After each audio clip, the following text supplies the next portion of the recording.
Shabbat Shalom, nous entamons Parashat Vayera et Baruch Hashem, nous voyons Abraham Avinu, après la Brit Mila, faire plein d'actes, Achnasat Orhim, et surtout qu'il est en train d'éduquer un enfant qui s'appelle Yitzhak, avec un enfant qui s'appelle Ishmaël. Et finalement, les ambitions des deux enfants étaient tout à fait différentes. Et il était difficile de conserver les deux enfants dans la même maison. Sarah étant responsable de l'éducation de son fils réel, Yitzhak. Voyez le comportement de Ishmaël, un petit peu très négatif. Il était porté vers Avodah Zara. Il était plutôt porté vers toutes les choses d'actualité, de profiter. Il n'avait aucune qualité spirituelle, aucune qualité pour vouloir faire quelque chose pour le futur. Toutes les qualités spirituelles, toute la émouna qu'il a pu hériter de Abraham Avinu n'était pas là. Et donc finalement, elle avait très peur que Yitzhak ne soit pas éduqué dans le bon sens qu'elle s'est promise elle-même et son mari Abraham, surtout que c'était le fils unique qui a été reçu par Ness à un âge de vieillesse, celui qui va compléter et continuer la génération d'Abraham Avinu. Donc elle voulait absolument vérifier quoi faire.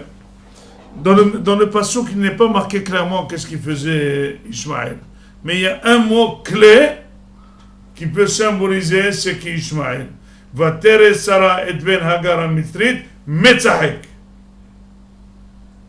Or, Metzahek, c'est rigoler, conjugué au présent. S'amuser, conjugué au présent.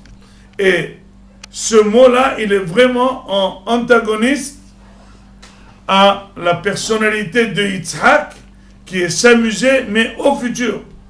Yitzhak, toute sa personnalité, elle était imprégnée dans son nom, c'est ne pas chercher les plaisirs du présent, tout est porté pour le futur, pour le delà.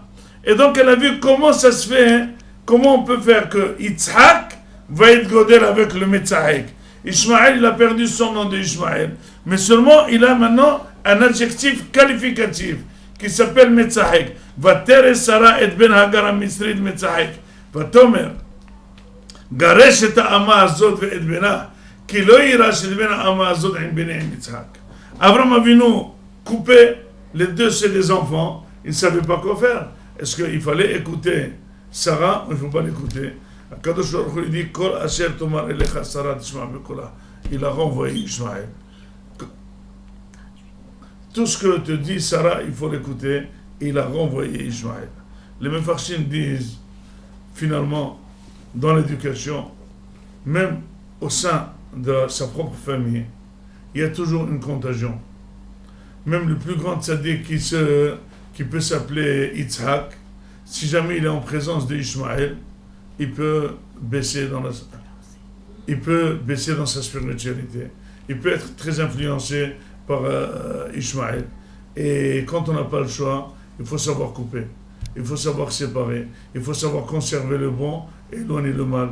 Bien qu'on doit aider tout de même le mauvais garçon, le mauvais enfant, on doit l'aider tout de même à arriver à mieux.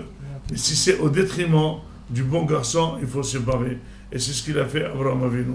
Ça, c'est au sein même de la famille.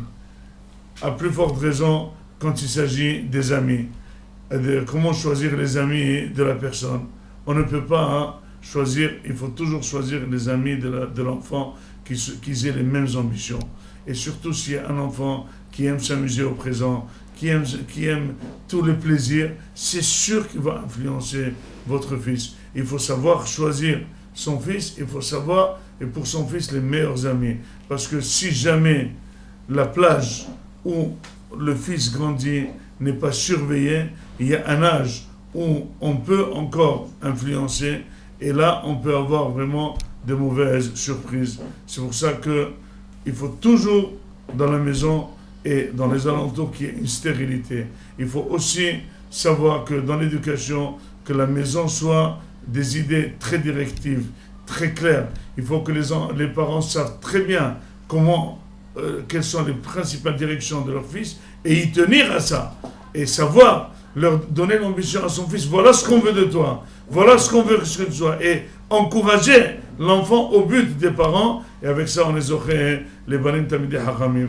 Bien sûr que à Paris, en France, il est plus dur de faire grandir les enfants. Il est plus dur de serrer les enfants. La rue, elle est pleine de mauvaises choses. Les alentours sont pleins de mauvaises influences. Mais si jamais on sait couper l'Internet, si jamais on ne figure pas dans Facebook, si jamais on n'a pas de SMS, si jamais notre maison elle est pleine de Torah et de mitzvot, alors l'enfant c'est l'image. L'enfant est plutôt imprégné des images de ceux qu'il aime, il est imprégné de papa et de maman, il est imprégné de la Torah qu'on fait à la maison, et c'est ça, et c'est avec ça qu'on est zoché les banim tamidei hachamim. Shabbat shalom.